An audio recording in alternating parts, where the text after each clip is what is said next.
Take your camera everywhere is the one advice that I give everyone that wants to improve in photo or video. And if a backpack makes it easier, then it's better than any other fancy accessory you can buy. K&F Concept sent me this beta backpack and I really put it to the test. I've used it every single day for a couple of months for client job, some trips, airport, taxis, buses, bike, everything.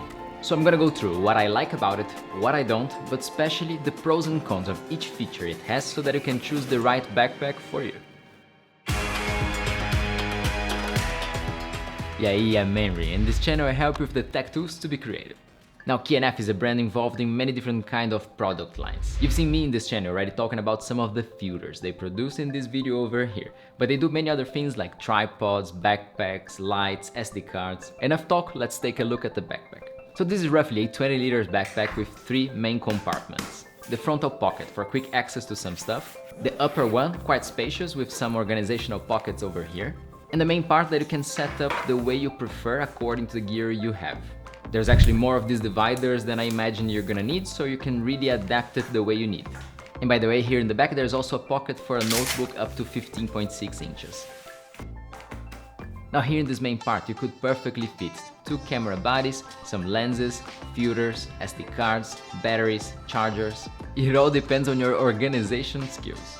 Without anything, the backpack is still quite light, so it's not gonna be a burden to carry it around. The shoulder straps have this cushioned foam which makes it much more comfortable to wear. And on the back, this padding separates your back from the notebook part, helping a little bit with the airflow. You got a chest strap, it's clippable, and you can adjust the height. It's quite firm, so it won't slip around.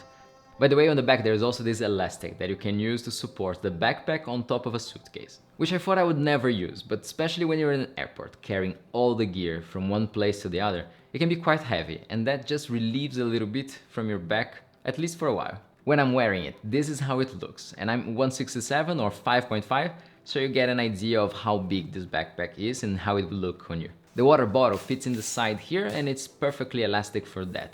But there's no extra strap on top, so I wouldn't risk putting something like a tripod on here, otherwise it's gonna fall sideways. It is supposed to go here in this lower frontal part of the backpack, for which there are these 2 clips that hold it perfectly. And maybe this is the most controversial part of the backpack, at least for me. I'm really not sure which way I would prefer, because when the tripod is vertical and on the side, you have the backpack unbalanced. But like it is in this backpack, horizontal and on the bottom, I've lost count how many times I hit it on the wall. Another point to this is that I often put the backpack down on the ground to be able to get something from inside.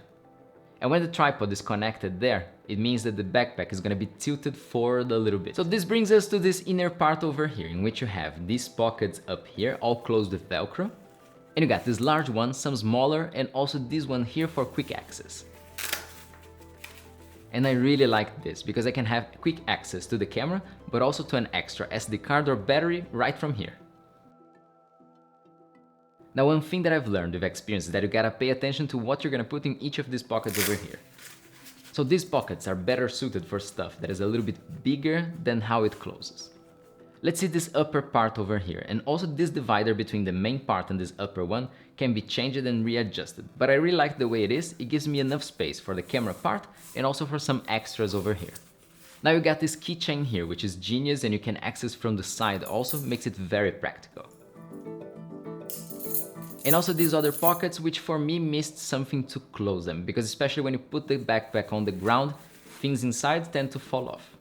If you're a vertical user of the backpack, nothing changes for you. And also I really like the weight distribution. If you put it on the ground, it's gonna stand up, no problems. Also inside this part I found the rain cover that I had to use, and it works perfectly.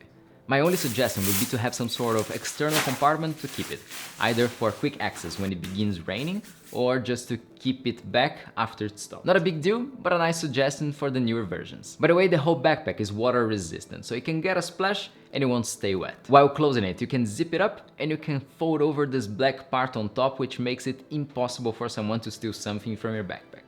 Actually, this is the safest design I've seen, which is good and bad at the same time.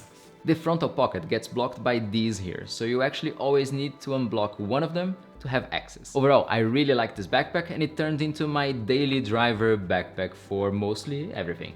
If you want to know more about it, take a look at the link in the description and let me know in the comments section what you think about the backpack and which features would you rather have or not have to make it the perfect backpack for you. Once again, thanks a lot for watching, and go check out this video here that YouTube is recommending you right now.